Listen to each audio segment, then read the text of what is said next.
Isa siyang itinuturing na pinakamahinang adventurer sa Adventurers Guild. Ngunit isang araw, matapos siyang lamunin ng isang napakalaking dragon sa isa sa kanyang mga misyon, siya ay na-reincarnate bilang isang undead monster na may kakayahang mag-level up at mag-evolve. Nagsimula ang kwento sa ating bida na si Rent Fena, isang mababang ranggong bronze adventurer sa isang liblib na lugar na tinatawag na Backwater Town, isang bayang sobrang hindi napapansin na kahit mga gumagawa ng mapa ay hindi na ito isinama. Matapos kunin ang kanyang mga gamit, dali-dali siyang nagtungo sa guild, umaasang makakakuha siya ng maayos na quest bago pa maubos ang mga ito. Isang grupo ng kapwa adventurers ang pumasok at tinanong siya kung babalik na naman ba siya sa dungeon. Sinagot sila ni Rent na iyon ang balak niya kung wala siyang makukuhang trabaho ngayong araw. Pagkaalis nila, sinuri niya ang request board, ngunit gaya ng dati, wala pa ring quest na akma sa kanyang antas. Sa mundong karamihan ng adventurers ay bumubuo ng party. Nananatiling solo si Rent. Wala siyang partner at wala ring kasintahan dahil malamang ay masyado siyang mahina para may manatili sa tabi niya. Kahit 10 taon na siyang nagsisikap bilang adventurer, hindi pa rin siya makaalis sa bronze rank na isang hakbang lamang mula sa pinakailalim ng rango. Pagkalabas ng guild, bumili siya ng murang tinapay na kakainin niya bilang baon sa loob ng dungeon. Nang walang anumang ideya sa nakaabang na panganib, tumuloy siya sa labyrinth.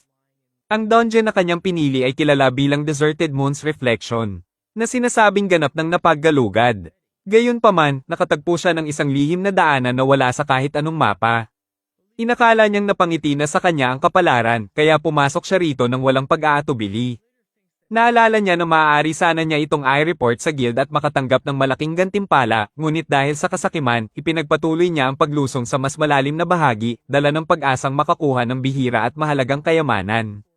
Sa kasamaang palad, ang landas na kanyang tinahak ay humantong sa isang silid na hindi pa naabot ng iba noon, na pinamumunuan ng isang tunay na legendary dragon na tila mula sa mga sinaunang alamat. Sa sandaling nakita niya ang higanteng halimaw. Nanigas ang buong katawan ni Rent. At dahil sa kanyang kakulangan sa karanasan, agad siyang namatay matapos siyang kagatin nito.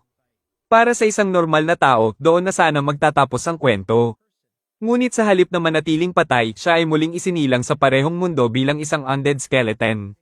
Pagkagising niya, dinala niya ang kanyang mga buto patungo sa isang malapit na pinagkukunan ng tubig.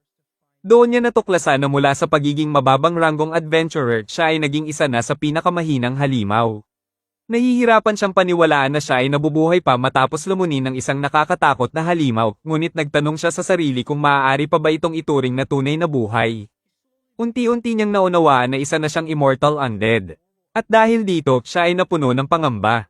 Sapagkat sa oras na makita siya ng isang pari, maaari siyang burahin sa isang iglap sa pamamagitan ng isang holy purification spell. Ang kanyang pagiging umiiral sa ganitong anyo ay isa ng paglabag sa mga batas ng kalikasan.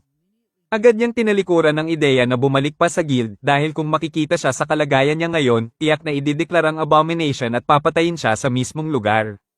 Ang mas gumugulo sa isip niya ay ang katotohanang patay na siya, pero hindi talaga patay. Matapos niyang pakalmayan ng sarili, dinampot niya ang kanyang espada at pilit na tumayo. Sa kabutihang palad, wala na ang dragon na gumawa nito sa kanya, kaya nakatakas siya sa sinumpang bahagi ng dungeon.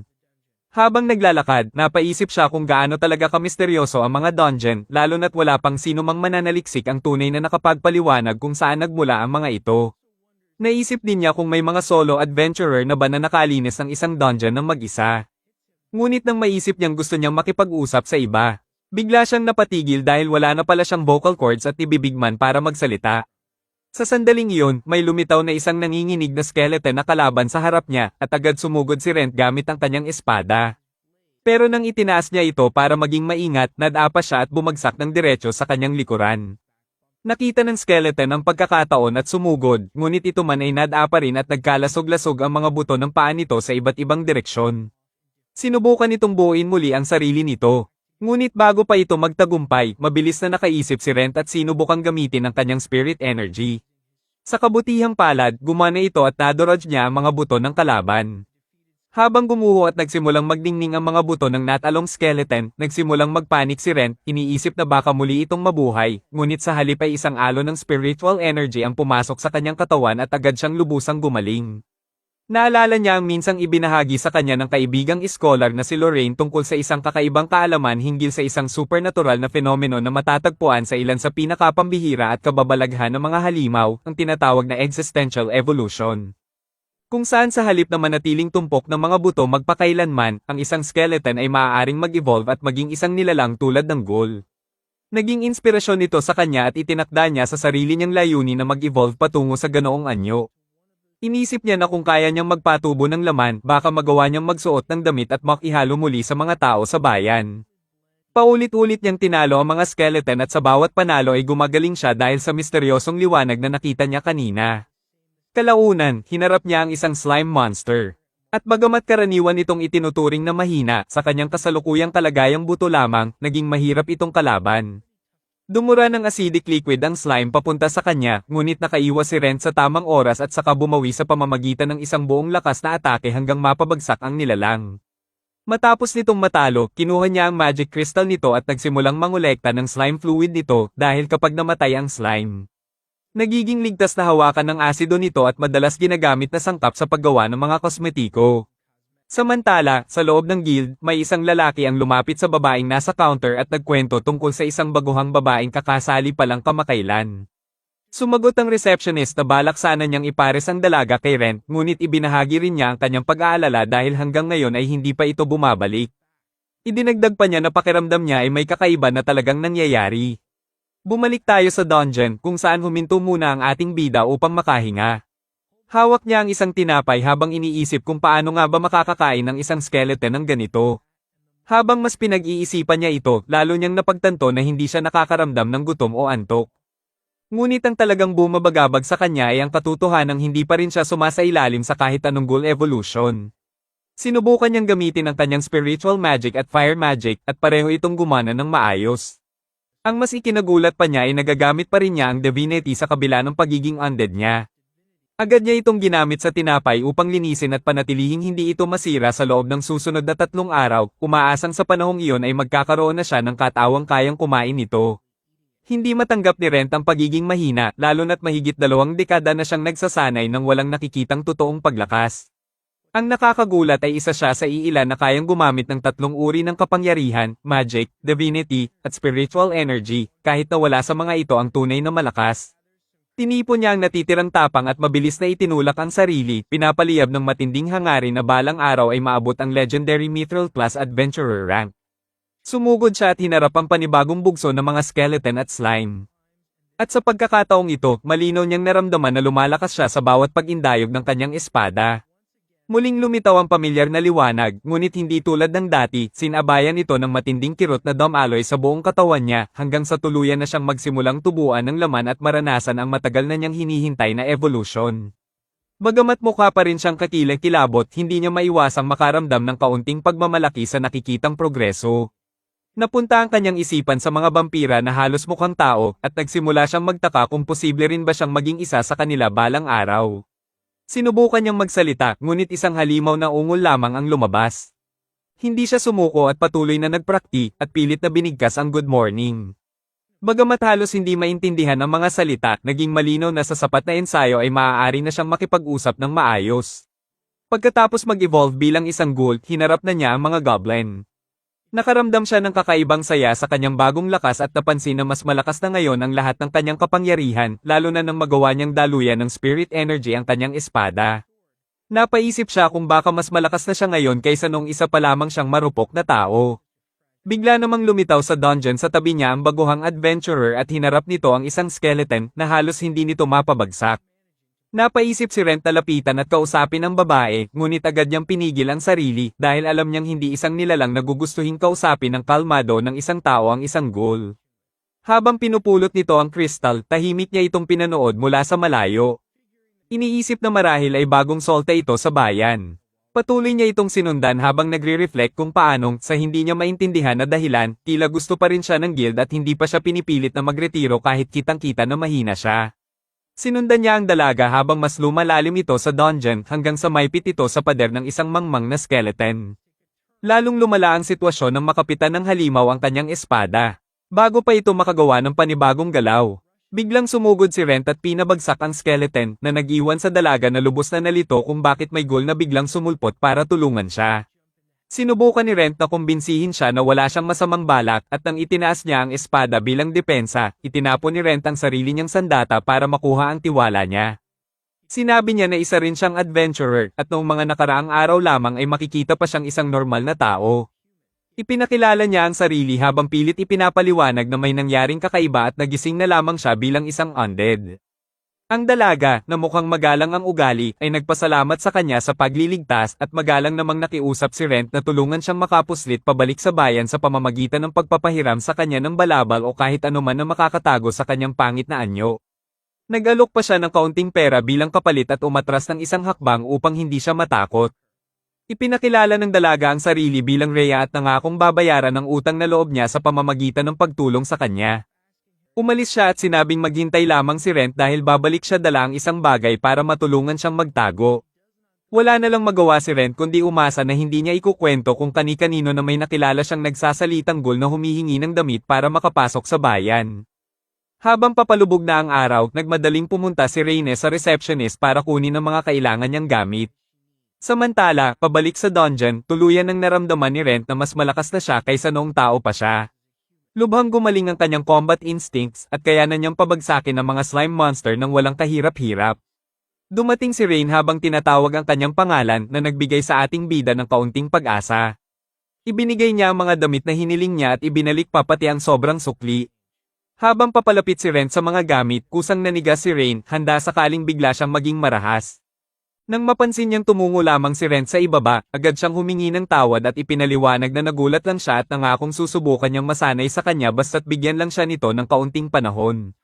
Sinuri ni Rent ang robe at kitang-kita ang paghanga sa kanyang mukha, lalo na't nagdala pa ang mabait na dalaga ng mga guwantes at sapatos para matakpan niya ng buo ang kanyang anyo. Pakiramdam niya ay maiiyak siya kahit hindi na kaya ng kanyang undead na katawan. Agad niyang isinuot ang mga damit. Ngunit nang ilabas ni Reyna ang salamin, bigla siyang kinabahan sa anyo ng kanyang mukha. Sa kabutihang palad, naisip din iyon ng dalaga at iniabot sa kanya ang isang maskara. Inangat ito ni Rent papunta sa kanyang mukha, ngunit bago pa man ito tuluyang dumampi, kusa itong dumikit sa kanya. Natuwa si Reyna dahil mukha na siyang isang cool na shaman. Ngunit sa kasamaang palad, napag-alamang cursed pala ang mask at tuluyan na itong dumikit sa kanyang mukha. Humingi siya ng paumanhin at ipinaliwanag na nabili niya ito sa sobrang murang halaga. At kahit mukhang kainahinala, siya mismo ay humawak dito at walang nangyaring kakaiba sa kanya. Naisip ni Rent kung bakit palaging malas ang kanyang swerte. Ngunit nakaisip siya ng paraan at sinubukan niyang gamitin ang kanyang divinity magic. Halos gumana na ito, ngunit naubusan siya ng lakas at nabigo siyang basagin ang sumpa. Humingi ulit ng paumanhin si Reyna sa pagbibigay sa kanya ng kaina-hinalang face gear, ngunit sinubukan ni Rent na tingnan ang magandang side at sinabi na baka mas makatulong pa ito para itago ang kanyang pagkakakilanlan. Iniabot niya ang kanyang braso sa kanya, ngunit bahagyang binawi, subalit siya mismo ang humawak dito at sinabing hindi na siya natatakot sa kanya. Ramdam ni Rent na medyo hindi pa rin siya lubusang komportable, kaya sinabi niyang naiintindihan niya at handa siyang bigyan siya ng sapat na panahon. Isinama siya ni Reyna papunta sa baryo at habang nakaupo sila sa karwahe, ikinwento niya ang kanyang nakaraan at kung paanong naglakbay siya mula sa kabisera dahil lang may dalawang magagandang dungeon sa lugar na iyon para sa training. Ibinahagi rin niya ang pangarap niyang makita ang buong mundo at balang araw ay maging tunay na malakas. Sa hiling ni Rent, tinulungan din siya ni Reyna na makalusot sa mga tarangkahan ng bayan. Paglapit nila sa entrada, pinahinto sila ng mga gwardya at hiningi ang kanilang pagkakakilanlan. Pareho nilang ipinakita ang kanilang adventurer IDs na sa una ay nakontento ang mga gwardya. Ngunit bago pa sila tuluyang papasukin, nagduda ang isa sa mga gwardya sa anyo ni Rent. Inutusan siyang ipakita ang kanyang mukha. Bago pa makapagsalita si Rent, humakbang si Reyna at sinagot sila, sinasabing ang kawawang lalaki ay nagtamo ng matinding pinsala sa mukha at suot lamang niya ang maskara upang takpan ang kanyang mga peklat. Idinagdag pa niya na sa kasamaang palad, cursed pala ang maskara kaya hindi na niya ito maalis. Sinuri mismo ng mga gwardya ang maskara at humingi ng paumanhin sa kanilang bastos na pag-uugali. Pagkapasok nila sa bayan, tahimik na nagpasya si Rent na mas mabuting lumayo muna siya para sa kapakanan ni Reyna. Nang walang sinasabi, palihim siyang umalis at nawala sa kanyang paningin habang patuloy siyang hinahanap nito. Dumiretso si Rent sa bahay ni Lorraine at kumatok sa pinto. Ngunit nang walang sumagot, napilitan siyang basagin ng pasukan at pumasok sa loob kung saan nakita niya itong mahimbing na natutulog. Ikinwento niya rito ang lahat ng nangyari sa kanya. At sa nakakagulat na paraan, ang babaeng may kaina-hinalang nakaraan ay hindi man lang nagulat. Matapos marinig ang lahat, sinabi nitong hindi pa siya nakakakita ng kasong katulad ng sa kanya sa buong buhay niya at tinanong kung naroon pa rin ba ang dragon. Sumagot si Rent na maaaring wala na ito roon, na lalo lamang gamulo sa isipan niya, ngunit naawa siya nang makitang pagod na pagod ang itsura ni Rent kaya decided muna siyang huwag na itong usisain pa. Napagtanto ni Rent na walang ibang taong mananatiling kalmado matapos marinig ang lahat ng iyon kundi si Lorraine. Kahit alam niyang mas tinitingnan siya nito bilang eksperimento kaysa bilang kaibigan. Matapos pag-isipan, tinanong niya si Rent kung siya pa rin ba talaga ang Rent Fena na kilala niya noon, at agad itong nagdulot ng matinding pagkalito kay Rent. Sinabi ni Rent na hindi na rin siya sigurado sa sarili niya, at dahil doon, napangiti siya dahil para raw itong eksaktong sasabihin ni Rent noong una. Dahil dito, pinakawalan na niya si Rent sa alalahanin at tinanong kung ano na ang balak niya ngayon. Inulit ni Rent ang pangarap niya sa madilim at seryosong tono, gusto pa rin niyang maging isang middle-class adventurer. Sinabi ni Lorraine na maaari siyang tumanggap ng mga trabaho para kay Rent at pansamantala niya itong pinatira sa bahay niya. Hindi ito libre. Araw-araw, humingi siya ng kaunting balat at karne ni Rent para makatulong sa kanyang pananaliksik. Kinabukasan, bumalik si Lorraine dala ang makapal na pera mula sa mga nakuha nilang lot at sinabi niyang siya na mismo ang magbabayad sa kanya dahil ang mataas na kalidad na materyales ni Rent ay nagiging mga dekalidad na produktong pampaganda. Masayang tinanggap ni Rent ang bayad at nagpunta sa blacksmith. Habang naglalakad siya sa bayan, naging magaan ang pakiramdam niya dahil sa perang dala niya hanggang sa mapansin niyang kakaiba na ang tingin ng mga tao sa kanya, kaya minadali niya ang pagpunta sa shop. Pagpasok niya, binati pa rin siya ng babaeng nasa counter sa kabila ng kakaibang anyo niya. Inabot niya ang kanyang espada na halatang sira na at hindi na maaaring ayusin, kahit pa inalagaan niya ito ng mabuti. Hinula ng babae na baka nasira ito dahil sa paggamit niya ng mahika o espiritual na enerhiya. Ngunit biglang lumakas ang aura ni Rent habang sinasabi niya na ginagamit niya ang dalawa, pati na rin ang banal na kapangyarihan. Nagulat ang babae at sinabi na pangalawang customer pa lang daw siya na nakilala niyang taglay ang lahat ng tatlong uri ng kapangyarihan. Pinanggakwan siya ni Rent na itatago ang kanyang lakas at sinabi ng babae na ang pangunahing tuntunin nila ay confidentiality. Ibinaba ni Rent ang bag ng pera sa mesa at sinabi sa kanya na gumawa ng isang napakalakas na sandata. Sumagot ang blacksmith na seryoso ang ganitong klase ng trabaho at tatawag siya ng maraming beses upang matiyak na perpekto ang gagawin niyang kagamitan para kay Rent. Bago umalis, sinabi ni Rent na ihatid ito sa bahay ng scholar na si Lorraine. Samantala, nagbabasa si Lorraine ng mga libro at natuklasan niyang wala pang adventurer sa kasaysayan na muling nabuhay habang pinananatili ang kanyang dating pagkatao. Kahit mahirap paniwalaan, ramdam pa rin niyang siya pa rin ang Rent na nakilala at pinagkatiwalaan niya. Naalala niya ang nakaraan. Isang lalaki ang nag-anyaya sa kanya na maging bodyguard at tagabuhat at sinabi nitong hindi na siya kailangang bayaran dahil isa lamang siyang malungkot na Iron Rank rookie. Sa kagubatan, wala siyang ideya kung aling mga halamang gamot ang dapat kunin. Naalala niya na noon ay pakiramdam niya ay walang kulay at walang direksyon ang kanyang buhay, madali ang lahat, ngunit walang saysay. Kaya minsan, lumabas lang siya sa gubat dahil sa matinding pagkabagot.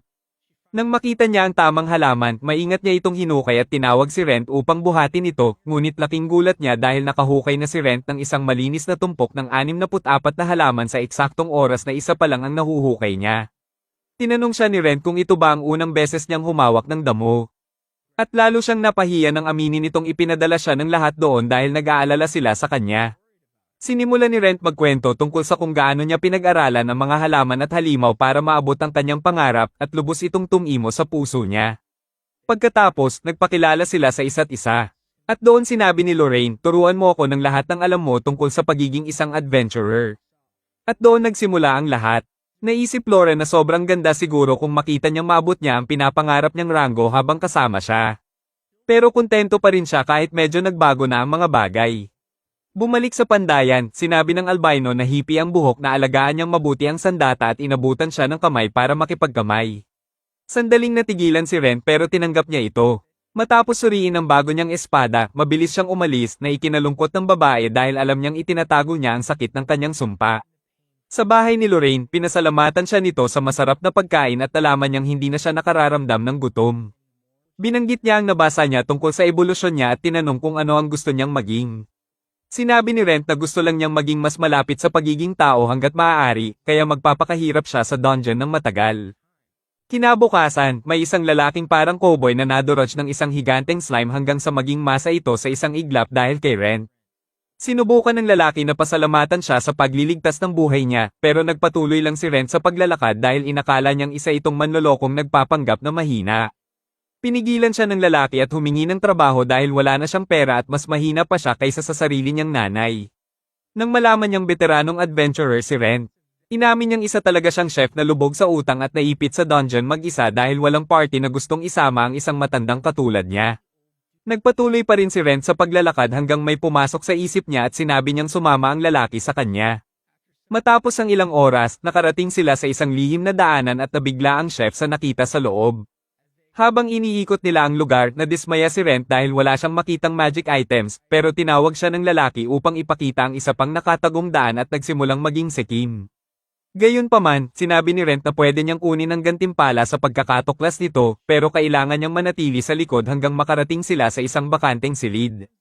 Binalaan ni Rent ang lalaki na tumigil dahil may nakita siyang bitag, pero nagpatuloy ang lalaki nang walang kaalam-alam.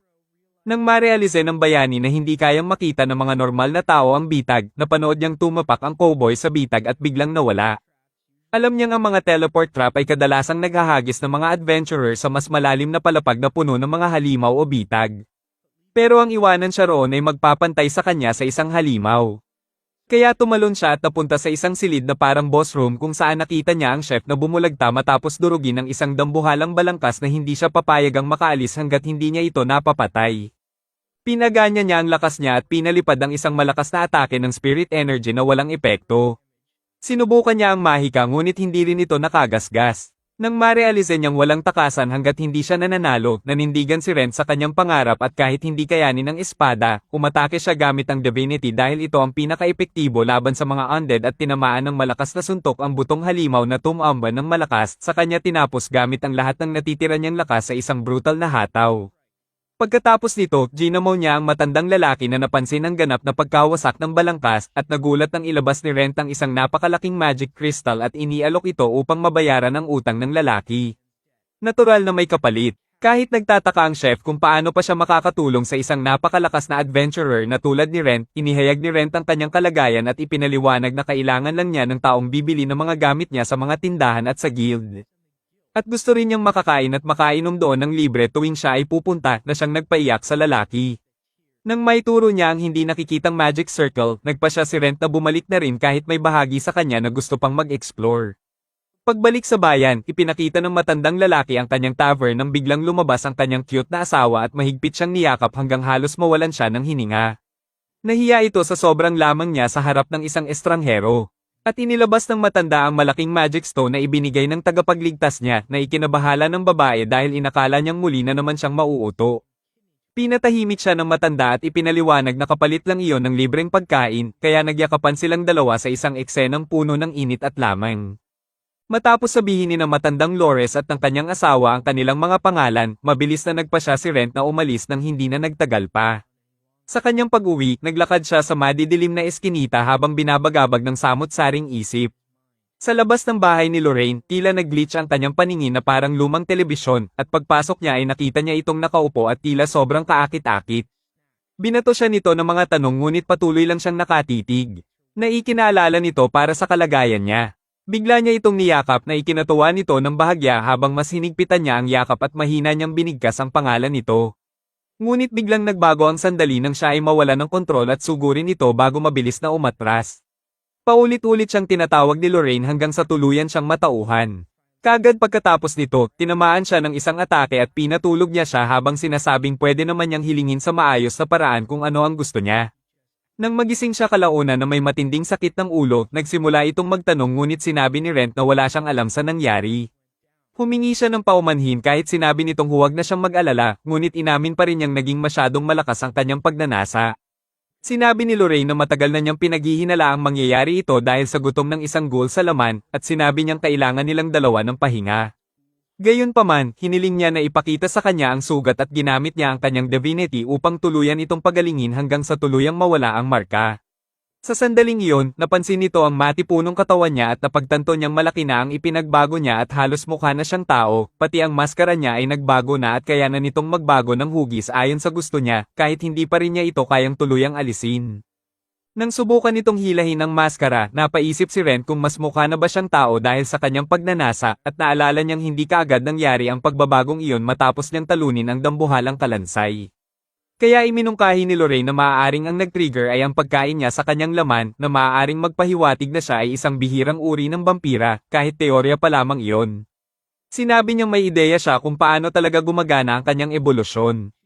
Ipinaliwanag ni Lorraine na hindi tulad ng ibang halimaw, may kakayahan siyang gamitin ang sariling kalooban para piliin kung anong klaseng halimaw ang gusto niyang maging, kaya balang araw ay maaari niyang maabot ang pagiging vampira.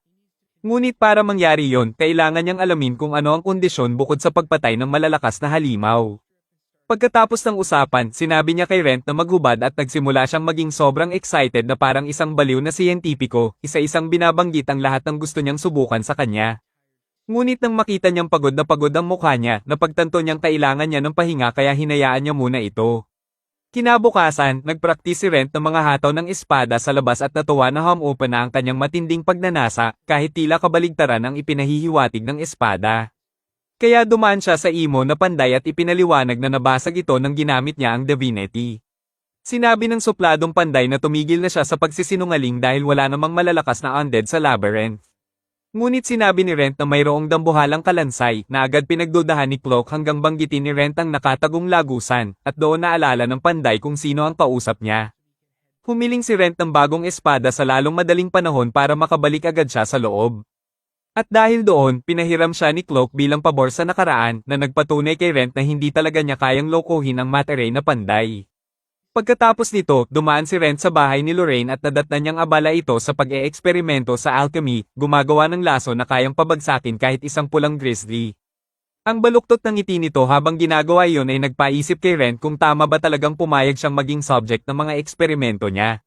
Tinupad niya ang pangako at ininom ang lason, agad sinabing napakapangit ng lasa. Nahihirapan si Lorraine na paniwalaan na ang lason na kayang pumatay ng sinumang uminom nito ay halos walang epekto sa panlasa ng isang ghoul. Nang marinig ito, medyo naiinggit pa siya ng casual na banggitin ni Rent na hindi na siya napapagod at hindi na niya kailangan matulog. Tinanong niya kung nakararamdam pa rin ba siya ng gutom at inamin ni Rent na kahit hindi na siya naghahangad ng normal na pagkain. May mahina pa rin siyang pagnanais sa dugo at laman ng tao. Walang alinlangan, inabot ni Lorraine sa kanya ang isang bote na puno ng dugo ng tao sakaling magutom siya at mawalan ng kontrol. Isang patak lang ang kinuha ni Rent at itinabi ang natitira para sa ibang araw. Pagkatapos, nabanggit niya ang ideya na pumunta sa guild para tumanggap ng bagong mga request, ngunit agad na tinuro ni Lorraine na ang paglalakad at itsura niya ay mas magdudulot ng kaguluhan kaysa trabaho. Sinubukan ni Rent na magpaliwanag na isa lang siyang mababang ranggong adventurer at walang papansin sa kanya. Ngunit pinatigil siya ng babae at sinabi sa kanya na wala siyang alam, ipinaliwanag na gusto talaga siya ng guild at iniisip pa noon na kunin siya bilang opisyal na miyembro. Nabigla siya sa revelasyong iyon. Ngunit nang magdesisyon siyang bumalik sa dating galaw niya, nag-isip sandali si Lorraine at nakaisip ng isang matalinong plano, sinabing pwede siyang magparehistro gamit ang bagong pangalan at pagkakakilanlan dahil walang maghay-hinala. Pumayag si Rent at nagtungo sa guild kung saan nakita niya ang receptionist na si Sheila at dumiretso sa kanya para sa pagpaparehistro. Inihanda niya ang mga papeles at iniabot sa kanya ang form na kailangang punan. Noong huli niyang ginawa ito, pangalan at edad lang ang isinulat niya, pero ngayon alam na niya kung paano alista ang kanyang mga kakayahan at kung ano ang isusulat para maging kapani-paniwala. Ang tanging hindi nagbago ay ang pangarap niyang maging isang mithril class adventurer balang araw. Sumulat siya ng pangalang kahawig ng dati at iniabot ang form kay Sheila. Nang mabasa ito ng receptionist, biglang nagbago ang ekspresyon nito, ipinapakita kung gaano niya namimiss ang taong iyon. Marahang tinanong ni Rent kung ang taong hinahanap niya ay pinangalan ng Rent Fina at ginamit iyon bilang dahilan para banggitin na kamag-anak daw siya ni Lorraine at pansamantala siyang nakatira sa bahay nito para maiwasan ang maling pag-iisip tungkol sa kanya. Maya-maya, bumalik ang receptionist dala ang kanyang adventurer badge at ipinaalam sa kanya na siya ay opisyal ng nakarehistro bilang isang Iron Class adventurer at hinikayat siyang gawin ang kanyang makakaya. Paglabas niya ng guild, sinabi pa sa kanya ng receptionist na mag-ingat siya at huwag munang mamatay kahit isa na siyang patay na ghoul. Mula roon, dumiretso siya sa dungeon kung saan mahihinang sigaw ng mga tao ang umaalingongaw sa mga pasilyo habang nahihirapan silang lumaban sa ilang goblin. Sinundan niya ang ingay at nakita ang dalawang bata na magkapares na lumalaban, na ipagtatanggol ang sarili laban sa isang goblin at isang slime. Sandali niyang naisip na tumulong tulad ng dati, pero umurong din siya, napagtanto na baka matakot lang sila sa itsura niya. Tahimik siyang gumalaw papasok pa sa dungeon at nakarating sa nakatagong bahagi nito, iniisip na maaari niya itong amapa at ipresenta sa guild, na magiging isang malaking tagumpay. Habang nag-e-explore, nakatapak siya sa isang kakaibang portal at biglang napunta sa loob ng isang silid na parang bahay. Doon, nakita niya ang isang lumang bangkay ng tao na naging kalansay na may sariwang mga bulaklak sa tabi nito, isang detalye na agad nagbigay sa kanya ng ideya na may taong posibleng naninirahan talaga sa loob ng labyrinth. Nang iaabot na niya ang kamay niya sa mga bulaklak, biglang lumitaw ang isang babae at tinanong kung ano ang ginagawa niya roon. Ipinaliwanag ni Ren na napunta lang siya roon nang hindi sinasadya, ngunit inakusahan siya ng babae na palihim siyang pumasok para nakawin ang mga gamit niya. Walang babala, pinakawalan nito ang isang bugso ng lilang apoy na tumama sa kanya. Ibinagsak siya sa pader at tinupok ang mga suot niyang damit na naglantad sa kanyang anyo bilang goal. Nang makita ng babae kung ano talaga siya, agad nitong pinahinto ang pag-atake at humingi ng paumanhin sa biglaang atake. Bilang kabayaran, inalok pa siya ng kanyang balabal kapalit ng wala na talagang silbi niyang mga damit na parang balahibo. Inabot niya kay Ren ang isang scroll at ipinadala siya pabalik sa ibabaw. Dinala agad ng lalaki ito kay Lorraine at nalaman nilang maaaring ito pala ay isang pambansang kayamanan na kayang magpakita ng mga mapa ng lahat ng labyrinth na napasok na ng may-ari, at ipinapakita pa ang mga taong gumagalaw sa loob nito kasama ang kanilang mga pangalan. Hiniling ni Ren na tingnan kung may sumpa ito dahil sapat na ang dala niyang problema, ngunit lumabas na naisusuot na niya ito nang hindi niya namamalayan at wala ring bakas ng anumang sumpa. Tinanong ni Lorraine kung kilala ba niya ang babaeng umatake sa kanya, ngunit sinabi ni Ren na ang sigurado lang siya ay sobrang lakas nito at madaling makapapantay sa mga gold-class adventurer. Nagtaka si Lorraine kung bakit may ganong kalakas na tao na naninirahan sa loob ng dungeon at naisip na baka gusto lang nitong mapag-isa. Bumalik si Ren sa dungeon para silipin siya muli. Sa sandaling pumasok siya, nakaramdam siya ng pag-asa na baka hindi na ganoon kalayo ang maabot ng pagiging mithril class. Sinimulan niyang hanapin ang babae, ngunit wala siyang makitang bakas ng pasukan na patungo sa kanya, kaya naisip niyang totoong ang gusto nitong mapag-isa. Samantala, pabalik sa guild, si Sheila at ang parehong adventurer kanina ay parehong nag-aalala dahil nawawala na naman si Ren, umaasang lalabas din siya. Matagal nang may espesyal na pag-aalala si Sheila sa kanya. Hindi lang dahil tinulungan niya ang lahat na mahanap ang landas nila bilang mga adventurer, kundi dahil siya rin ang dahilan kung bakit siya nagtatrabaho sa guild mula pa noon. Sa sandaling iyon, pumasok si Rent Vivia at lubos siyang nagulat at tinanggap ang isang request na pumatay ng 3 orc matapos nitong tiyakin sa kanya na kaya niya ito. Sa bahay ni Lorraine, itinuro niya na malaking problema na kailangan ni Rent mag-level up para sa promotion pero hindi na siya pwedeng basta bumalik bilang Rent Fane, nang bigla siyang nagka-idea na pwede nitong gamitin ang pangalawang account niya, kahit sa tingin ni Rent ay parang labag yun sa patakaran. Gayunpaman, ipinaalala niya na ang pagsisimula muli sa pinakababa lang ang paraan para hindi siya pagdudahan ng guild at sa huli napapayag niya siya. Sa guild, sinabi niya sa receptionist na siya lang mag-isa ang tumapos sa 3 orc at inihulog niya ang magic bag na puno ng ebidensya na nagpaiwan ng babae na walang masabi. Napansin nito kung gaano kaayos ang pagkakaayos ng lahat at pinuri ang pagsisikap niya bago tuluyang pumasok sa likod ng walang sabi-sabi. Habang naiinggit ang buong kwarto, bumalik siya na may hawak na liham mula sa guildmaster na nagsasabing ang lalaking ito ay maaaring may kakayahang umabot sa bronze rank. Kinagabihan, sinabi ni Rent kay Lorraine ang balita at tila humanga ito sa bilis ng pag-angat niya, ngunit inamin niyang pakiramdam niya ay parang nandaraya siya dahil umaasa siya sa katawan niyang halimaw. Sinabihan siya nito na tigilan na ang pag-iisip ng sobra at tinanong kung anong pangalan ang ginamit niya at muntik na siyang mabilaukan nang sabihin niyang ginamit niya ang apelyido nito. Ipinaliwanag niya na kung mapansin ng iba na araw-araw siyang lumalabas, maghahihinala sila, ngunit sinabi lang niya na isa lang siyang mahirap na iniwan ng kabisera at namumuhay bilang isang bagsak na scholar na wala ng reputasyon. Kinabukasan, pumasok si Rent Vivi sa guild na parang kanya ang lugar. Nagulat ang babae sa guild na hindi man lang siya tumingin sa study guide. Sinabi niyang 6 na buwan pa ang susunod na exam at wala siyang oras para doon. Pagkatapos nito, may isang lalaking humarap sa lahat at ipinaliwanag na magsisimula ang promotion exam sa isang written test at tanging ang papasa rito ang makakakuha ng practical test. Kasama ang 2 baguhan, pumasok si Ren sa silid-aralan at napansin niya ang babaeng may lilang buhok na nakita niya noon at naisip niyang baka nilaktawan ng kapareha nito ang pagsusulit dahil hindi ito marunong magbasa at malamang ay verbal test ang kukunin nito. Matapos ang pagsusulit, halos lahat ay lumabas na parang sobrang hirap ng sinagot nila, ngunit lumapit ang babae sa guild at sinabing, nagdala si Ren. Sinabi niya na ipapartner siya sa mga baguhan para sa susunod na bahagi at sinubukan ng pulang buhok na magmukhang matapang kahit wala namang aura habang nanatiling magalang at mabait si Laura. Ibinigay ni Ren ang kanyang pangalan at pagkatapos ay sinabi ng examiner na ang kailangan lang nilang gawin ay marating ang markadong lokasyon sa mapa para makapasa sa practical. Lahat ay nakaramdam na parang napakadali nito. Pagkatapos ay sinabi ng lalaki na ang unang grupong makakarating ay magkakaroon ng bonus kaya inisip ng lahat na parang karera ito. Sa labas ng labyrinth, karamihan sa mga koponan ay nagmamadaling pumasok at sinubukan ni Rice na magyabang kung gaano siya ka-eksperyensado. Ngunit agad siyang pinatahimik ni Laura sa pagsasabing halos hindi na sila makalusot sa unang palapag. Nang magsimula na siyang mauna, pinigilan siya ni Ren. Sinabi niyang mas luma pa ang mapa ng guild kaysa sa lolo niyang retirado at kailangan nilang kumuha ng bago, saka naglakad papunta sa isang kaina-hinalang nagbebenta na sinubukang singilin sila ng 2 pilak. Ngunit sinabi ni Rent na sobra iyon at nagbayad ng 5 tanso sa halip. Hindi makapaniwala ang 2 baguhan kung gaano kaiba ang bagong mapa at sinabi ng may matang ahas na nagbebenta na sumunod sila kay Rent kung gusto talaga nilang makarating sa finish. Sa loob ng dungeon, hinarap nila ang isang grupo ng mga kalansay.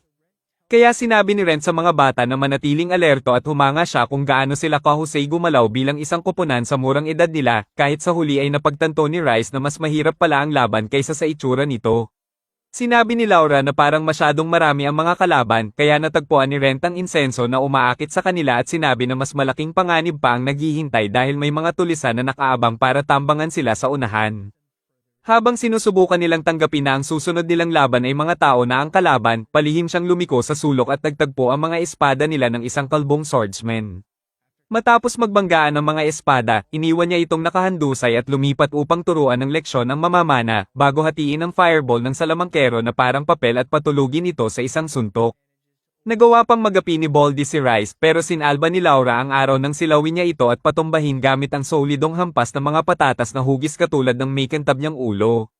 Matapos natali ang grupo ng mga tulisan, sinabi ni Rent na patunay ito kung bakit hindi pwedeng basta magpabeya ang mga adventurer at sa wakas ay binigyan siya ni Rice ng respeto na nararapat sa kanya. Samantala, sa opisina ng Guildmaster, binanggit ng matanda ang bagong lalaki na binabantayan ng receptionist at sinabi na kumakalat ang mga kaina-hinalang chismis dahil masyadong nakakapagduda na may basta-bastang lalaking dumating sa bayan na may matitinding kakayahan at madaling tinatapos ang mga quest. Inutusan niya itong bantayan siya ng mabuti. Samantala, sa loob ng dungeon, nakarating ang grupo sa isang boss room at tinanong ni Ren si Rice kung nakalaban na ba siya ng ganito dati. Sinabi ng binata na isa pa lang siyang iron level rookie, kaya sinabi ni Rent na walang masama sa pag-atres sa laban na sobra na. May isang grupo ng mga bastos na adventurer ang dumating na may masasama ang ugali at nagsimulang mambastos habang nagbibitaw ng malalaswang komento kay Laura na muntik nang magpasabog kay Rice. Ngunit agad na itinapat ni Rent ang kanyang espada sa leeg ng leader at sinabing itigil na ang palabas. Sinabi niyang sila na ang maunang pumasok na ikinagulat ng pulang buhok ngunit makalipas ang ilang minuto ay bumalik ang grupo na sumisigaw matapos mapuruhan. Ipinapaalala ni Rent kay Rice na alam ng matatalinong adventurer kung kailan aatras ngunit sinabi ng bata na gusto niya mag-level up para sa tunay at hindi niya makukuha ang puntos kung mananatili lang siyang walang ginagawa. Ipinagmamalaki ni Rent ang determinasyon ng kanyang koponan kaya sabay-sabay silang pumasok sa boss room. Sa loob, hinarap nila ang isang dambuhalang Grand Slime boss na sobrang laki na hindi normal tingnan. Natuwa at na-excite sina Rice at Laura sa laban habang lihim na umaasa si Rent na sana ay natalo na ito ng naunang grupo dahil hindi naman talaga kailangan talunin ang halimaw para sa exam. Sumugod si Rice na puno ng kasiglahan habang sinalo siya ni Laura gamit ang mahika sa likuran at ginampanan ni Rent ang papel ng tagapayo nila habang ginagabayan sila sa laban. Bago sila pumasok sa silid, ipinaliwanag na ni Rent ang estratehiya kung saan si Laura ang tatamang alas dahil tanging mahika lang ang kayang makasira sa nilalang, at si Rice naman ang pain para agawin ang atensyon nito. Nang maging delikado ang sitwasyon para sa bata, agad na sumugod si Rent at iniligtas siya bago pa siya modorodge. Nakabili sila ng sapat na oras para matapos ni Laura ang kanyang chant at pinakawalan nito ang isang napakalaking fire spell na tuluyang nagtunaw sa Grand Slime hanggang sa maging kumukulong latak. Bago pa ito tuluyang mag-regenerate, dinurog ni Rice ang core at tinapos ang laban ng tuluyan. Pagkatapos nito, hiniling ni Rent na tulungan siyang silukin ang natitirang slime fluid dahil kahit isang bote lang ay pwede nang maibenta ng kahit isang silver coin. Habang kinokolekta nila ito, biglang may isa pang grupo na sumulpot sa likuran at mabilis na dumaan na parang karera. Medyo kinabahan si Rice nang makitang nauuna ang mga ito, pero nanatiling kalmado si Laura at halatang pareho sila ng takbo ng isip ni Rent. Tahimik lang silang nanood habang ang grupong parang mga Ruso ay diretso namang nahulog sa isang bitag at natamba dahil sa sumabog na sleeping gas. Lumingon si Laura kay Rice at casual na ipinaliwanag na hindi naman talaga karera ang pagsubok na ikinagulat ng husto ng binata. Hindi nagtagal, nakarating ang tatlo sa huling lokasyon ng walang kahirap-hirap. Binati sila ng lalaking naghihintay dahil sila ang unang dumating, ngunit agad na hiniling ni Laura na nahawa na sa pagiging mapanuri ni Rent. Na magpakilala ito ng maayos. Ibinigay ng kinatawan ng guild sa checkpoint ang isang token na maaari nilang ipakita sa guild para ma-promote sila sa bronze tier. Bukod pa roon, nakatanggap din ng trio ng isang set ng mga potion bilang bonus para sa unang tatlong grupong nakarating sa destinasyon. Bago bumalik, nagpasya si Rent na idaan sila sa ikalawang palapag ng dungeon na tumambad bilang isang napakagandang kagubatan kung saan tila may sinag pa ng araw. Tinanong ni Rice kung pwede ba silang maglibot dahil parang bakasyonan ng lugar. Ngunit pinaalala ni Rent na pampasilip lang iyon at hindi pa tapos ang exam hanggat hindi pa sila opisyal na bumabalik sa guild. Pagbalik nila, dumiretso ang tatlo sa counter para magtanong tungkol sa kanilang promotion. Biglang may isang tauhan ng guild na lumitaw at sinabihan si Sheila na pasado na sila dahil lihim niya silang binantayan sa buong oras ng pagsubok. At sa wakas, nakabalik si Rent sa parehong rango na hawak niya bago siya mamatay, o mas tama, bago siya halos mamatay. Matapos ang promotion, naghiwalay sina Rice at Laura kay Rent, nangakong muli silang magsasama sa hinaharap. Habang papaalis siya, tinawag siya ni Sheila at humingi ng katotohanan, halatang nakabuo na siya ng ilang hinala. Tahimik na humingi ng paumanhin si Rent at sinabing aalis na siya ng tuluyan. Ngunit bago pa siya makalakad, hinayla ng receptionist ang kanyang balabal at hinarang siya, gustong malaman ng totoong nangyari noong araw na siya ay nawala. Sinubukan ni Rent na umiwas, ngunit napilitan siyang makinig nang mapagtanto niya kung gaano ito talaga nag-alala para sa kanya. Hinayla siya ni Sheila papunta sa isang mesa para mag-usap ng maayos. At doon niya sinabi na may problema siyang hindi pwedeng malaman ng guild o ng kahit na sino. Ngumiti si Sheila at sinabing wala siyang sinabi kahit kanino dahil gusto niyang marinig mismo mula sa kanya ang katotohanan. Kahit ang lalaking sumusunod sa kanya sa buong pagsusulit ay napansin na ang kanyang mga hinala. Sa kabutihang palad, kapatid pala nito ang lalaking iyon at magaling din itong magtago ng mga lihim. Nais maunawaan ang lahat ng nangyari sa kanya, dumating si Sheila ng handa na at dala pa ang isang magic contract, isang kasulatan na pwedeng magpatalsik sa kanya sa guild at ipasailalim sa isang uri ng pagsasamantalang legal sa ibang bansa. Lahat upang patunayan na pwede siyang pagkatiwalaan. Sinabi niya kay Rent na gusto niyang tumulong. Kahit medyo intense para kay Rent ang ginagawa niya, pumayag siya at pinirmahan ang kontrata. Ngunit sa halip na ikwento ang lahat, hiniling niya kay Sheila na saksihan mismo at bahagyang inangat ang kanyang maskara upang ipakita ang bulok at paimbabaw na mukha niya. Napakaba si Sheila sandali, ngunit lumapit at humiling na marinig ang buong kwento. Simple lang ipinaliwanag ni Rent na matay siya sa loob ng dungeon dahil sa dragon at bumalik bilang isang undead.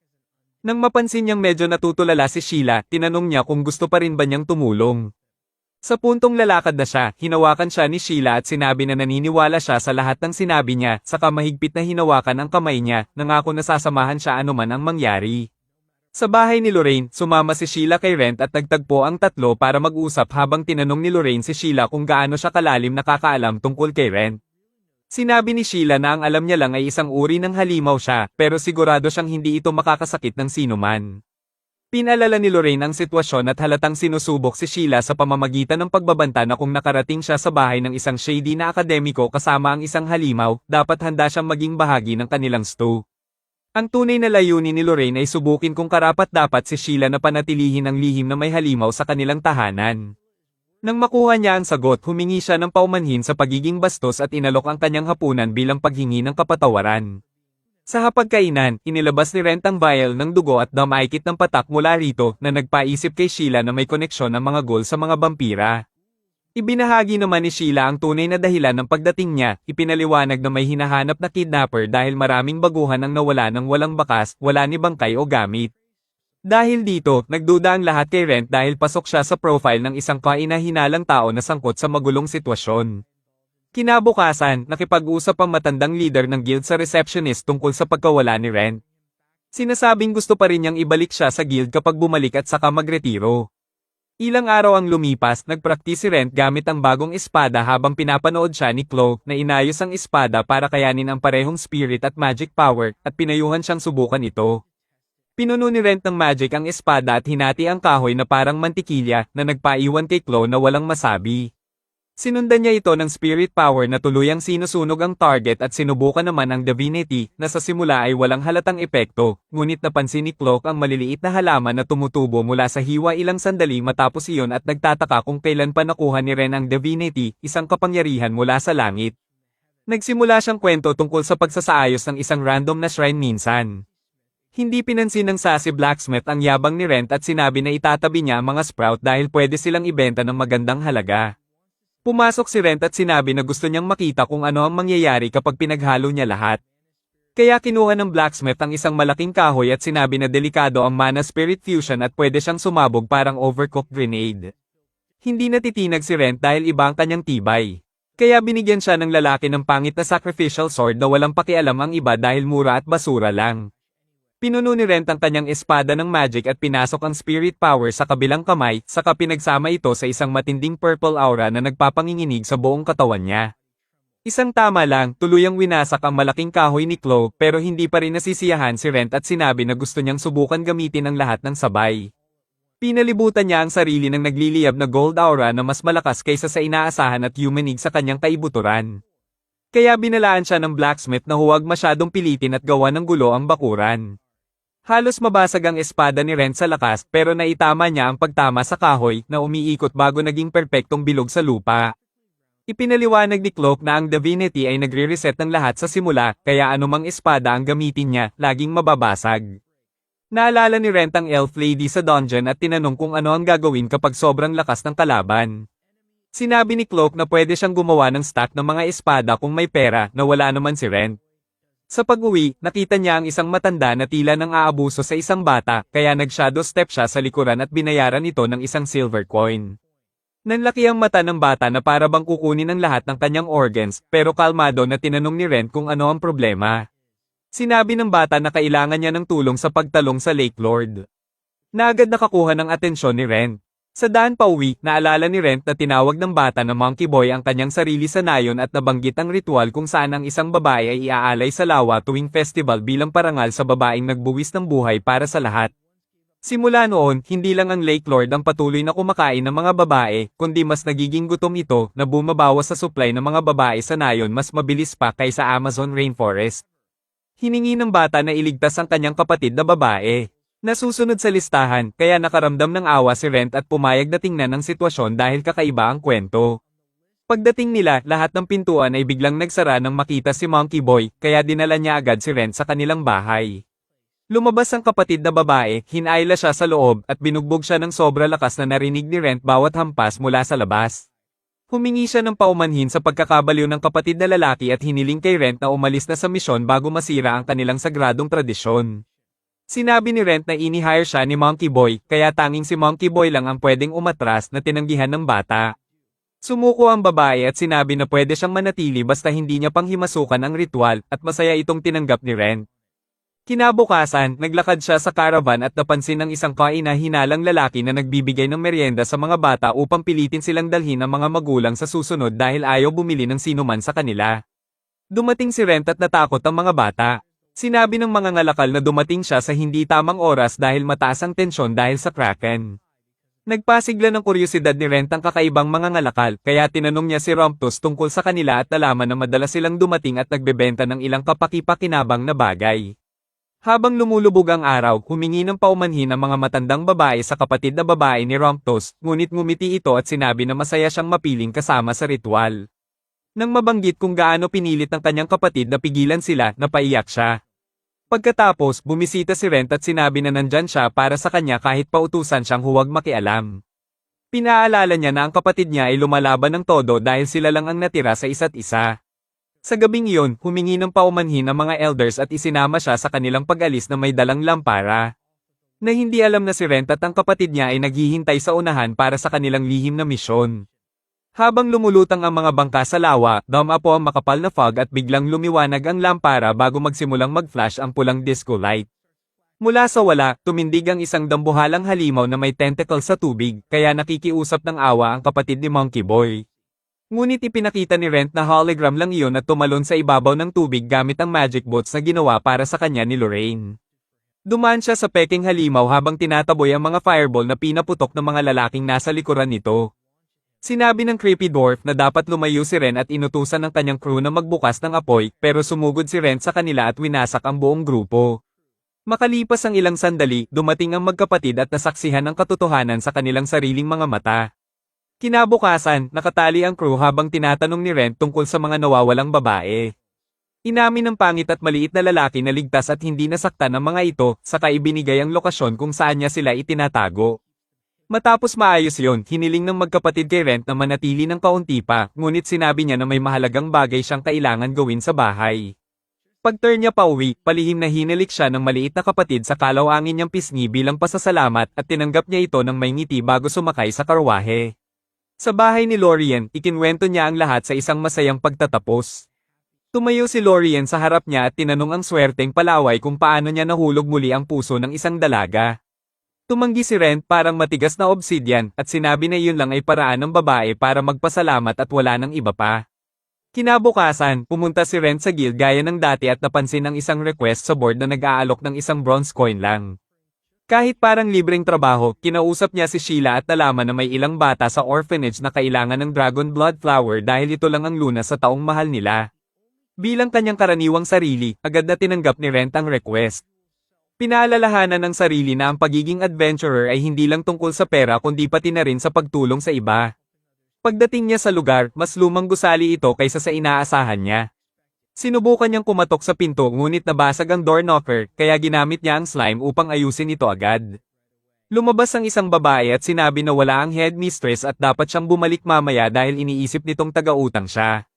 Nagulat ito sa kanyang hitsura, pero pinapasok siya nang makita niyang siya ay ang adventurer. Ipinakilala ng babae si Ren sa mga bata sa orphanage na agad tumakbo sa kanya nang malaman kung sino siya.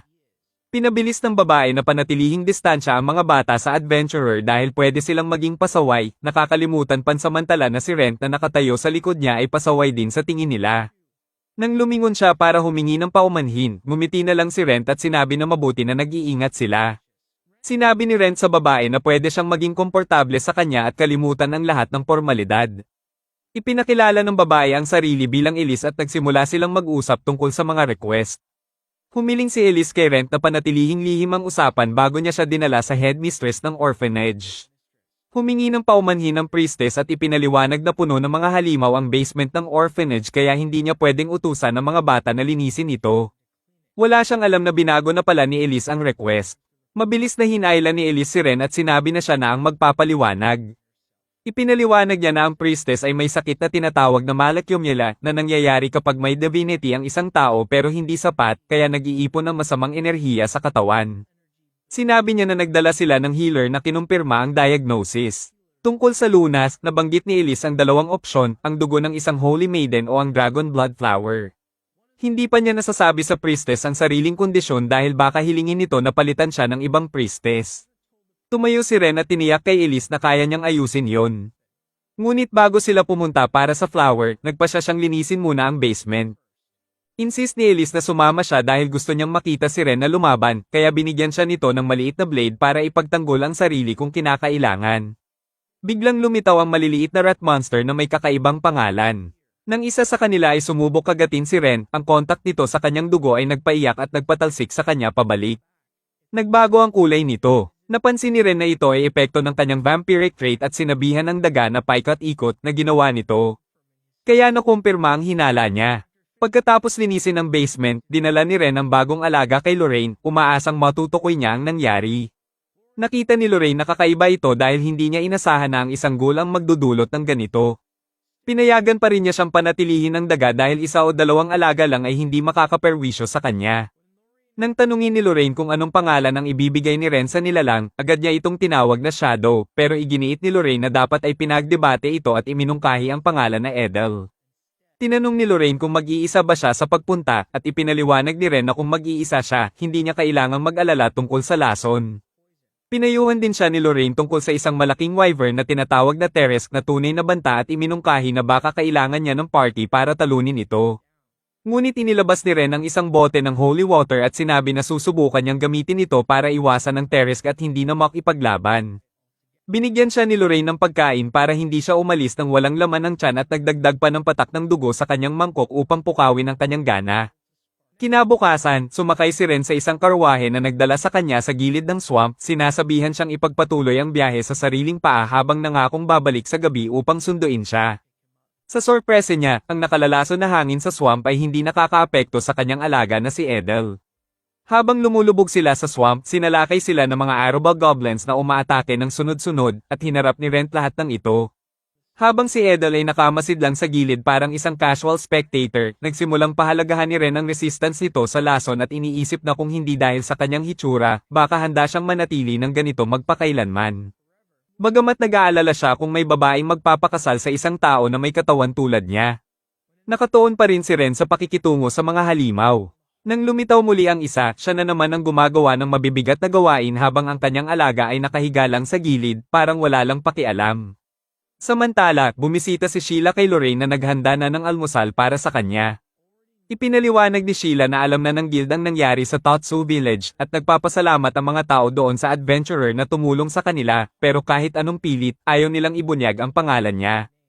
Kaya pumunta siya dito para kausapin si Rent ng pribado, alam niyang ayaw nito pag-usapan ng nangyari sa guild. Sa swamp, abala si Rent sa pag-iwas sa malaking wyvern na humahabol sa kanya. Napunta siya sa dead end at wala siyang ibang pagpipilian kundi makipaglaban. Sinubukan niyang gamitin ang fusion skill pero halos hindi lang magasgas ang halimaw. Nang mukhang wala ng pag-asa, tumalon ng freeloading rat sa wyvern at ginamit ang kapangyarihan ni Ren para i-channel ang divinity, na nagdulot ng kaunting pinsala. Dito nakuha ni Ren ang clue na kailangan niya, sa kanya pinuno ang kanyang espada ng divinity at tuluyang pinabagsak ang halimaw. Inilagay niya ang halimaw sa storage bag at nagpunta upang kolektahin ang dragon blood flowers at nakita ang isang buong parang nanatakpan ng mga ito. Nang abutin niya ang isa, lumitaw ang isang elf. Nagulat si Ren na may ibang tao sa ganitong lugar at handa ng lumaban. Habang papalapit ang estranghero at sinasabi na walang normal na tao ang makakaligtas sa Nakal-Alasong Swamp, ipinaliwanag ng lalaki na may dala siyang poison-resistant artifact at holy water, at sinabi rin na para sa flowers siya, kaya napansin ni Ren na kakaiba ang lalaking ito. Matapos makalakam ng ilang flowers, ipinaliwanag ng gwapong lalaki na kailangan niya ang mga ito para gumawa ng gamot para sa kanyang malubhang may sakit na mistress. Nais ni Ren na maging maayos ang kalusugan nito. Sinabi ng lalaki na maswerte sila na nagtagpo sila dahil matagal na siyang naghahanap ng taong kukuha ng flowers para sa kanyang mistress ng regular.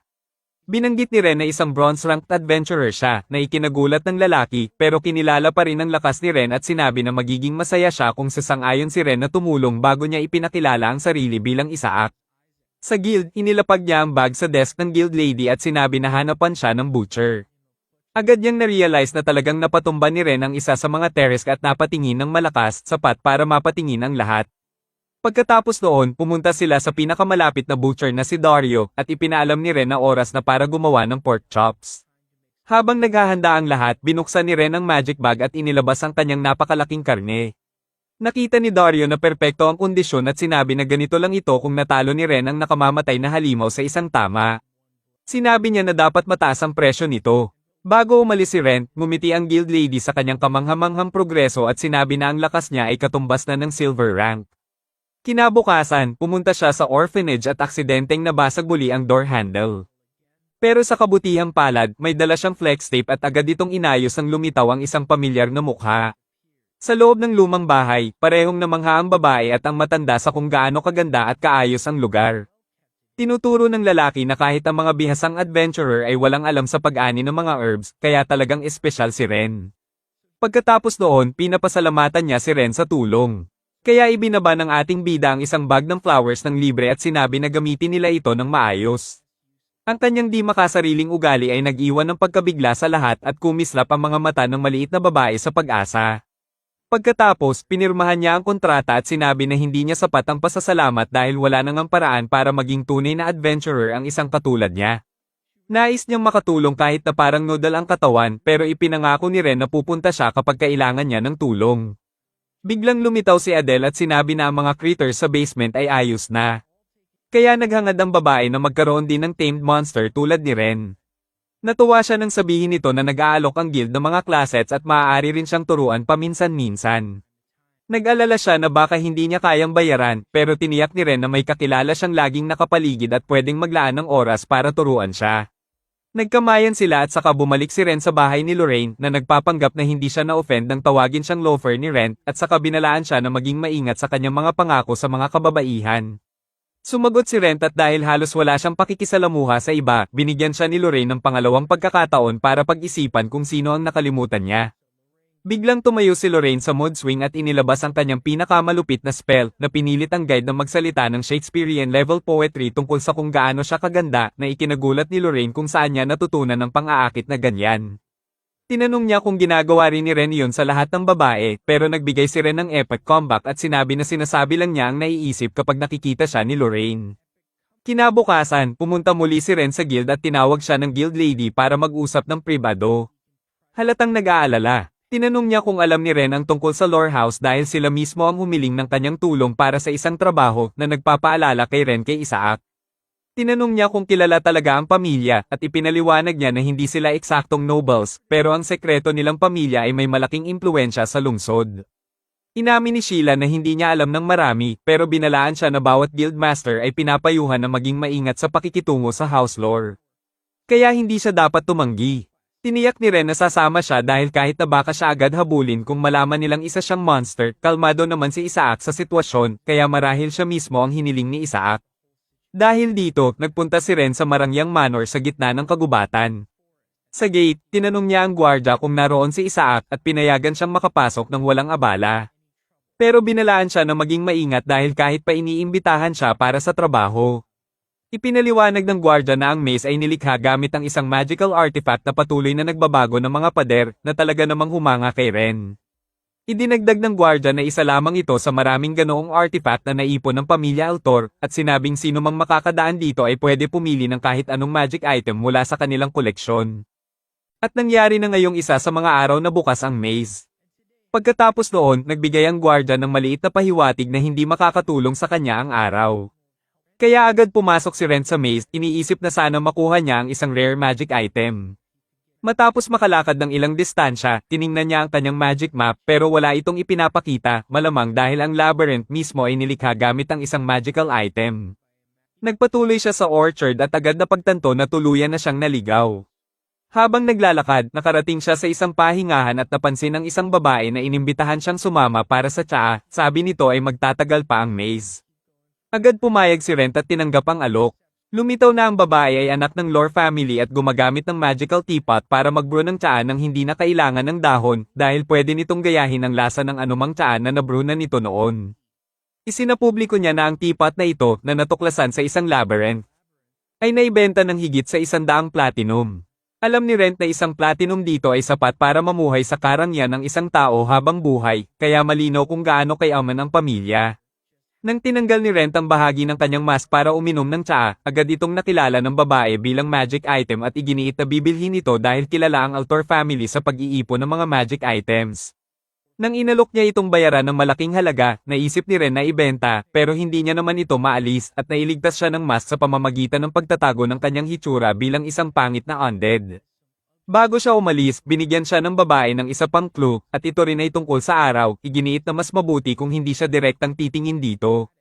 Labis itong nakakalito kay Ren, pero tumitig pa rin siya sa araw at mabilis na nagtataas ng bato, na pagtanto na may teleportation spell na gumagana rito. Na-teleport siya pabalik sa simula at sinubukang muli, paulit-ulit hanggang sa halos lumubog ang araw. Sa wakas, nakarating siya sa exit. Pagkatapos malampasan ng maze, binati siya ng parehong babae na nagpakilala bilang Laura Lore at sinabi na siya ang pinuno ng pamilya. Nang tanungin ni Ren tungkol sa reward, dinala siya ng babae sa isang lugar na puno ng kayamanan at pinili niya ang isa para sa kanyang sarili.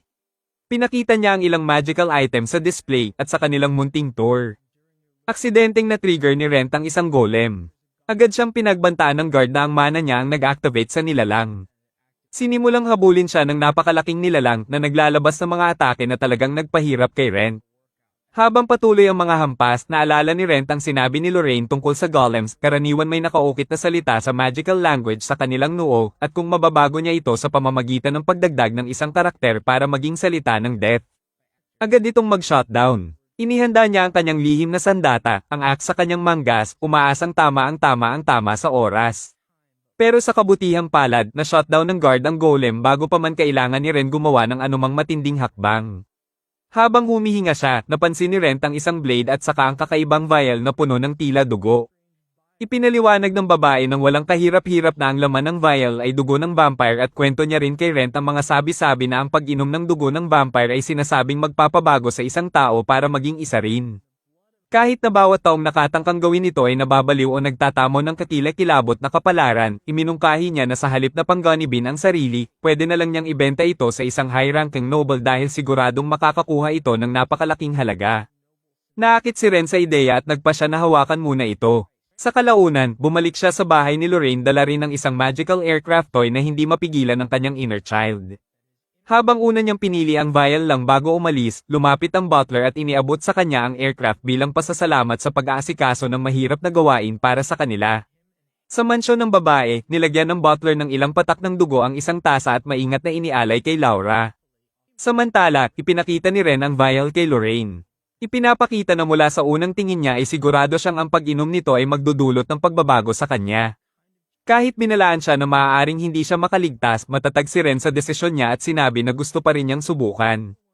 Aminado si Laura na mas gusto niya kung hindi siya iinumin dahil tila maayos naman ang katawan niya ngayon at magiging masaya siya kung mamumuhay siya sa pakikipagsapalaran at kasama siya magpakailanman, ngunit alam niyang hindi iyon ang tunay na nais ni Ren. Umuungol si Ren at muling tumitig sa vial, sabay proud na nagsabi na pangarap niyang maging middle class simula pagkabata. Naalala yun ni Laura sa pinag-usapan nila ni Sheila, kaya sinabi niya na huwag mag-alala, na lalo lang nagpataas ng kuryusidad ni Ren.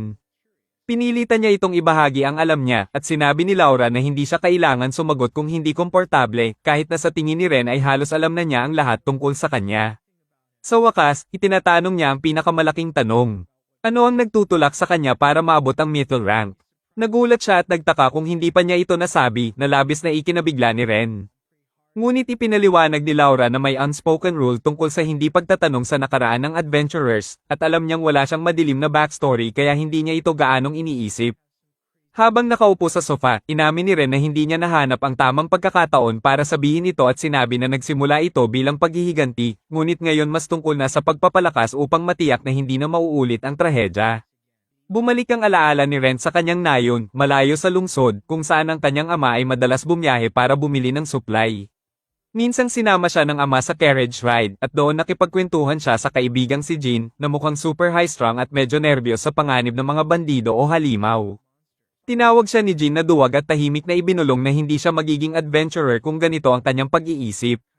Habang nakatingin sa bintana, patuloy na ikinukwento ni Jean ang lahat ng wild na kwento na narinig niya. At gaya ng dati, nakamasid si Ren na parang basang kumot, kaya ngumiti si Jean at sinabing huwag mag-alala, siya ang magpoprotekta sa kanya laban sa mga demonyo. Habang iniisip ni Ren ang masasayang alaala, sinasabi niyang masaya ang lahat hanggang sa magbago ang tono niya habang ikinukwento ang paglalakbay pauwi. Inatake sila ng halimaw at nagkadurog-durog ang kanilang karawahe, nadaganan ng kanyang lola, at nakahandusay sa lupa ang kanyang mga magulang na wala ng buhay. Nakatayo si Retroon na parang estatwa habang papalapit ang mabangis na nilalang. Kaya walang pag-aalinlangan na hinayla siya ni Jimlin at tumakbo. Habang tumatakbo sila sa kagubatan, nakarating sila sa isang bukas na damuhan at inakala nilang ligtas na sila. Ngunit may gamulong na maliit na bato mula sa burol at doon sila tinanaw ng halimaw na parang mandarayang mandaragit na naglalaro sa biktima. Pinitiklat sila ng tingin nito na para bang mga laruan lamang sila. Nang sumugod na ito para tapusin ang lahat, ang huling malinaw na alaala ni Ren ay ang ngiti ni Jinlin bago siya isang hampas na tinamba habang itinutulak siya palayo. Gumapang siya palapit sa kanya at umiiyak na nagtanong kung bakit niya ginawa iyon at marahan siyang pinaalalahanan nito sa pangako niyang protektahan siya at pananggakuan siyang maging mas malakas. Bago muling umatake ang halimaw, lumitaw ang isang puting buhok na kabalyero at hinarang ang atake, pinilit umatras ang nilalang. Namangha si Ret habang pinapanood ang lalaki na nakipagbakbakan sa halimaw gamit ang malaking espada.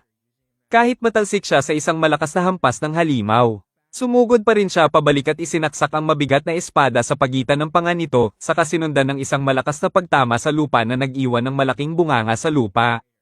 Tinukso niya ang halimaw kung gusto pa nito ng gulo, ngunit tumakas ito sa takot. Pagkatapos noon, tiningnan ng lalaki ang mga bata at si Ren, na umiiyak pa rin, ay nagtanong kung bakit hindi siya dumating ng mas maaga. Humingi ng paumanhin ng lalaki at sinubukang aliwin siya, sinasabing wala siyang kasalanan. Ikinwento ni Ren na dinala siya ng lalaki pabalik sa kanilang nayon, at doon siya nagsimulang magsanay ng espada araw-araw.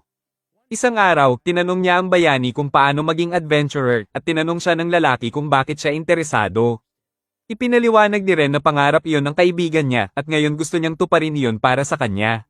Sinabi ng lalaki na hindi siya pwedeng maging adventurer hanggat wala siyang 15 taong gulang, na ikinalungkot ni Ren, pero pinalakas siya ng loob na magpatuloy sa pagsasanay at pag-aralan ang lahat tungkol sa mga halimaw at pakikipagsapalaran. Tinanong ni Ren kung gagawin siyang malakas ng lahat ng iyon, at binigyan siya ng lalaki ng diretsong sagot na ang talino at talento ay may hangganan, kaya kailangan niyang magsikap ng husto. Doon na ipinakilala ng lalaki ang sarili bilang Wilfred Recker, isang middle-rank adventurer. Tinapak niya sa ulo si Ren at sinabihan siyang habulin ang kanyang mga pangarap at manatiling buhay hanggang wala na siyang pagsisihan. Sa kasalukuyan, sinabi ni Ren na iyon ang araw na nangako siyang hahabulin ang halimaw na pumatay kina Jimlin at kanyang mga magulang, at balang araw maging isang middle rank na katulad ni Wilfred. Inamin niyang natatakot siya, pero hindi siya titigil. Alam na rin ni Lorraine na plano na niyang inumin ang laman ng vial mula pa sa simula. Nangako siyang magiging marahan sa katawan niya kung hindi siya makaligtas. Sinabi niya sa kanya na sunugin siya hanggang abo kung wala na siyang mailigtas, habang umaasa si Lorraine na hindi na umabot sa ganong punto. Sa pagkakataong iyon, unti-unting nawala ang kanyang maskara at hinigop niya ang bad boy sa isang lagok lang. Tinawag siya ni Lauren, pero ipinipilit niyang okay lang siya, kaya naisip ni Lauren na peke lang pala ang dugo. Biglang nasusuka siya at bumagsak sa kanyang tuhod, sumisigaw sa sakit. Huminga ng malalim si Lauren at isinara ang kanyang mga mata habang umuukil-kal ang kanyang mga hinaing sa buong silid. Ang nakakakilabot na pakiramdam ng pagiging halimaw ay lalo pang nagpapalakas ng kanyang galit, pero tuloy pa rin ang kanyang pagbabago. Doon niya narinig ang boses ni Lorraine na nagpapaalala na may layunin siyang dapat makamit, kaya dapat bumalik siya sa kanya. Ang mga salitang iyon ang nagpapanatili ng kanyang katinoan bago tuluyang lumabo ang lahat at napalibutan siya ng puti. Pagkatapos ng ilang sandali, bumukas muli ang kanyang mga mata sa ilalim ng parehong malawak na kalangitan na nakita rin ni Kenki. May kakaibang kapanatagan sa kanya, masaya dahil sa wakas ay nakaramdam siya ng antok, isang pakiramdam na matagal na niyang hinintay. Habang inaalala ang lahat ng pinagdaanan niya, naisip niya na nakarating siya sa puntong ito dahil hindi na siya ordinaryong tao. Pagkalipas ng ilang sandali, dahan-dahan siyang muling nagising at nakita si Lorraine na nakaupo sa tabi niya. Casual lang niyang nabanggit na nagbabasa siya tungkol sa mga vampira, na medyo nagulat siya, pero pinaalis siya nito sa kanyang malalim na pag-iisip nang batiin siya nito sa pagiging isa na niyang vampira. Tinanong niya kung anong klase ng vampira siya. Kaya sinabi ni Lorraine kay Ren na maghubad, parang mabuting bata. Pagkatapos niyang maghubad, tiningnan ni Lorraine ang kanyang may bentang katawan at napansin rin ang kanyang mga pakpak na kaya niyang paliitin kapag gusto, kaya natuwa siya na hindi siya magmumukhang cosplay sa publiko. Gayunpaman, inamin ni Lorraine na hindi pa rin siya sigurado kung anong klase ng vampira siya, pero kumpiyansa siyang espesyal ang uri niya dahil normal na vampira, walang pakpak. Tinanggal niya ang kanyang maskara at ipinakita ang matutulis niyang puting pangil. Kumpirmadong vampira nga siya, at saka ibinaba ang itaas na bahagi nito para ipakita ang nagliliwanag na pulang mata. Nang makita ni Lorraine ang kanyang pamilyar na mukha, ngumiti siya, mahinahong inilagay ang kanyang kamay sa pisngi ni Ren, at ini-welcome siya pabalik ng may init ng damdamin. At ganito nagtapos ang Season 1 ng Unwanted Undead Adventure.